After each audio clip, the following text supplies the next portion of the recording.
Siona God, hello all. Good afternoon, and Wado. Thank you for watching.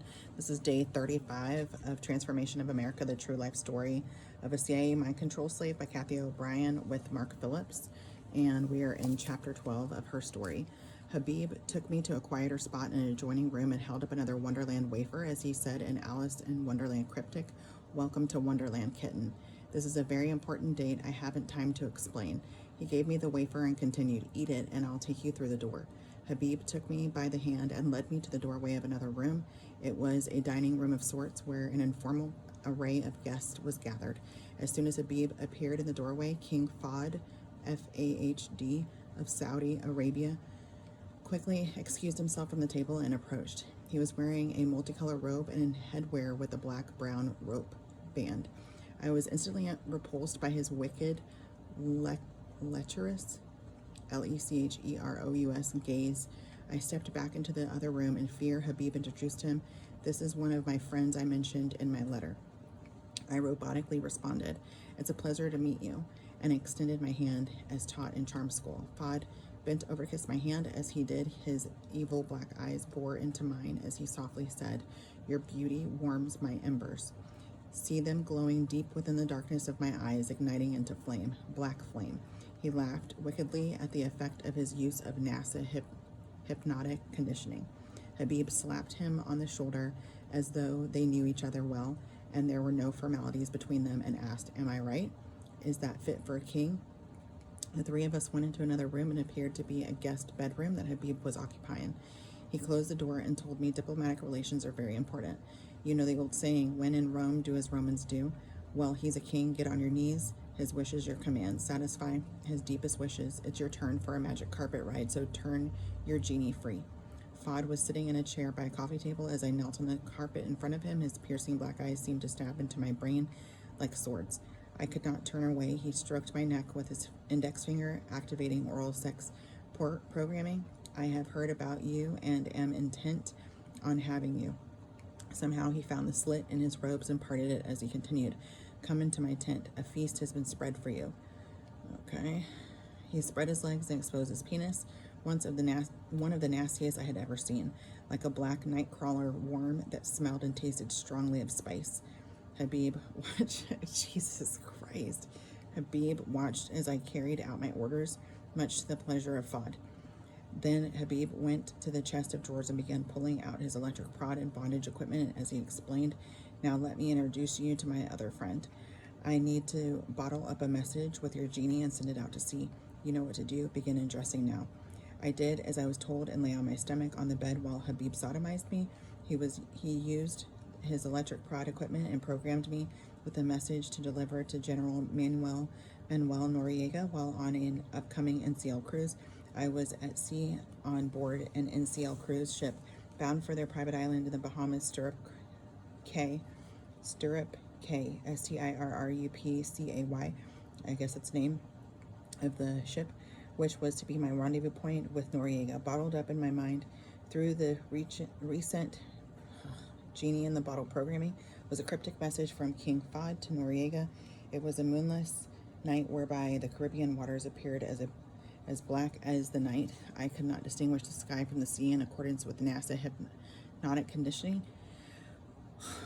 I gazed totally entranced from the rear of the cruise ship. Houston used the opportunity to hypnotically enhance Habib's previous programming while traumatizing me with the threat of being thrown overboard. The thought of treading water in the inky blackness while the lights of the ship fade further and further away until all is black and I sink to the depths of the sea did not seem so horrible in light of the fact that I was to be a bearer of bad news to Noriega in the morning. Upon arrival in NCL Stirrup Cay, Houston and I began our usual walking trek to the farthest end of the island where the CIA, so I guess that's the name of the island, I don't know, where the CIA operations radio stood and station, and equipment were located. In a hidden cove on the island's backside was a smaller island of sufficient size to conceal Noriega's personal yacht anchored behind it. As Houston and I made our way along the cove's beach, we came upon an old wooden boat half buried in the sand and a man sitting beside it.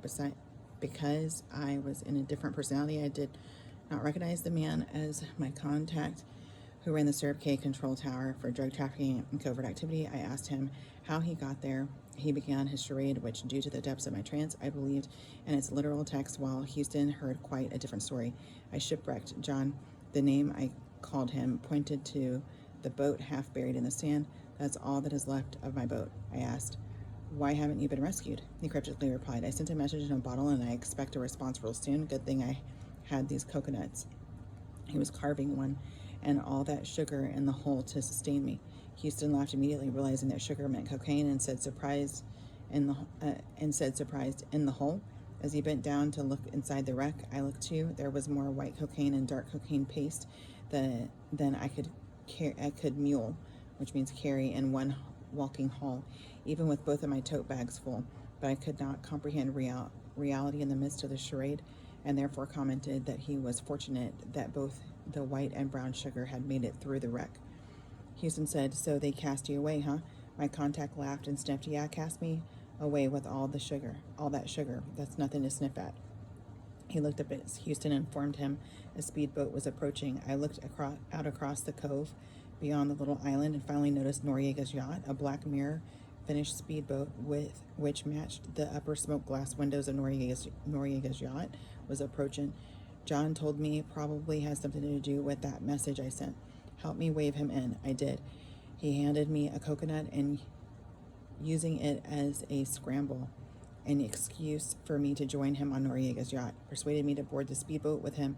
Houston stayed behind to guard the cocaine that had obviously already been delivered from Noriega's yacht. When we pulled up to the rear of the yacht, I was helped on board by Noriega's armed guards. I noticed there did not seem to be any big parties going on. As was customary, Noriega seemed unusually abrupt and businesslike. He was not drunk this time. Upon command from John, I delivered Fod's message. I am under command to deliver a message from King Fod. The Caribbean is becoming volatile. Trouble in Jamaica, trouble in Cuba, even trouble in Panama. Dominican Republic must be launching point for missiles and artillery that are being channeled through Cuba. Concluding arms deal. Carrier Pigeon must be detained until all transactions are cleared. Banco de Panama to receive Contra aid after all steps leading to me have been swept away by the shifting sands of time, and all pigeon droppings pigeonholed. Our business is concluded. Let us part on friendly terms. My personal perceptions of history as it happened in reality remained somewhat distorted, as I had no access to news outside of my mind-controlled environment. In order to keep my memory retrieval free of contamination, I completed the deprogramming process before educating myself through books and news. I had since learned that what was reported as news was often distorted propaganda, and many events were never reported at all. Therefore, I do not know of the troubles in Jamaica and Cuba to which King Fod referred. I was aware, however, that due to outside scrutiny, Houston had recently met with Jamaican officials in Kingston pertaining to ceasing the long-standing criminal covert operations as for Cuba. I only knew that I was no longer meeting with my Cuban contact. In Panama, I knew Noriega myself was the object of controversy.